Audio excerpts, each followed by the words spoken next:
सोचिए, एक शहर जिसके दरवाजे जमर्द से तराशे गए हों, जिसके स्तून सोने और चांदी से लपेटे गए हों, जहां शीशे नहीं जवाहर चमक रहे हों, जहां जमीन पर नक्श नक्काशी हो और छतों पर सितारों जैसा नूर।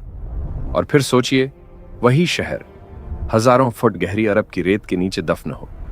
न नक्शा, न दीवार, न स्तून का निशान, सिर्फ रेत, सिर्फ खामोशी। ये कोई कहानी नहीं, यह है Iram, Atlantis of the Sands.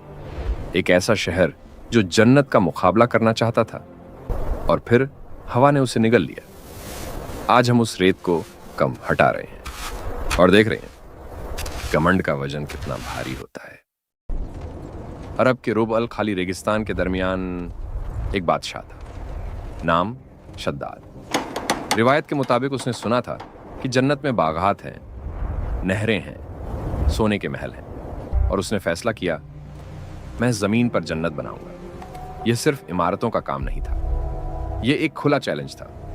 हजारों सुतून सोने और चांदी के, जवाहर से सजाए हुए दरवाजे, बाग जहां खुशबू हवा में घूमती थी, नहरें जो रेगिस्तान के बीच बह रही थीं, और बाहर सूखा संतप्ता हुआ रेगिस्तान।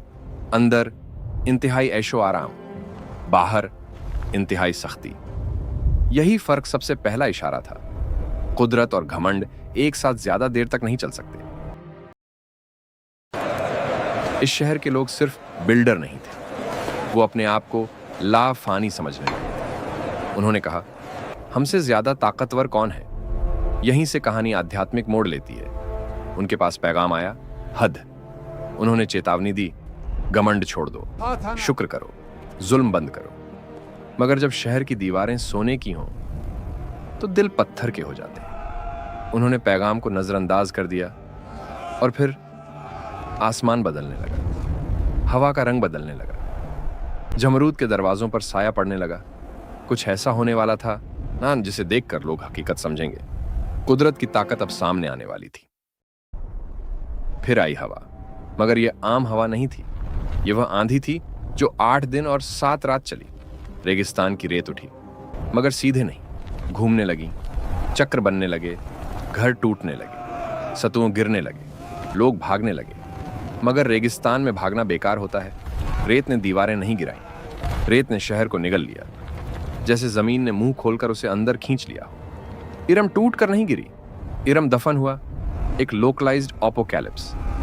एक शहर जो खुद को जन्नत समझता था, रेत के नीचे घुट गया। कहानी में सन्नाटा छा गया, सिर्फ रेत और हवा की दास्तान बाकी रही। मनुष्य की ताकत उस दिन बेअसर साबित हुई। सदियों तक इरम को एक अफसाना कहा गया, कहानी, दास्तान, एक किंवदंती। फिर 1990 के दौर में आसमानी तस्वीरों ने रबल खाली के नीचे अजीब से तिजारती रास्तों के निशान दिखाए। जमीन के अंदर कुछ अनोखी हलचलें महसूस हुईं। और फिर 2025 की गहरी जांच करने वाली तकनीक, जमीन के अंदर देखने वाले राडार ने बताया कि रेत के नीचे एक बना बनाया ढांचा मौजूद है। उबार नाम की तिजारती चौकी का पता चला। कुछ पुरातत्व जानकारों ने कहा, नहीं, क्या यह वही इरम हो सकता है? जली हुई खंडहर मिले, सिर्फ गिरे हुए पत्थर नहीं, बल्कि जलने के साफ निशान, जैसे कोई बेहद शदीद गर्मी का हादसा हुआ हो। क्या यह महज कुदरती आफत थी या फिर कुछ और? इल्म अब तक बहस कर रहा है, मगर रेत ने सब कुछ संभाल कर भी रखा और छुपा भी लिया। सबसे खौफनाक चीज तबाही नहीं होती, सबसे खौफनाक चीज होती है अंधा एतबार। जब लोग अपनी तकनीक को आखिरी हद समझ लें, जब दौलत को हमेशा की जिंदगी मान लें। इरम के लोग तामीर करने वालों से खुद को अमर समझने वाले बन गए थे। उन्हें यकीन हो गया था कि यह शहर कभी नहीं गिरेगा। मगर कुदरत और रब का कानून बड़ा सीधा होता है। जब तवाजुन टूट जाता है तो निजाम बिखर जाता है, और जब निजाम बिखरता है तो सबसे ऊंची इमारत भी रेत बन जाती है। सोचिए, अगर कल कोई सैटेलाइट आपके शहर के नीचे झांक कर देखे और 2000 साल बाद कोई पुरातत्वविद कहे, यहां एक तहजीब थी जो खुद को अजेय समझती थी, तो क्या वह हम होंगे? इरम के सुतून सोने के थे, हमारे सुतून सिलिकॉन के हैं।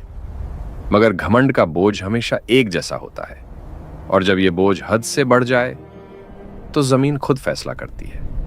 रेत हमेशा इंतजार करती है, खामोशी से, सब्र के साथ, और जब वक्त आता है वह सब कुछ अपने अंदर समा लेती है।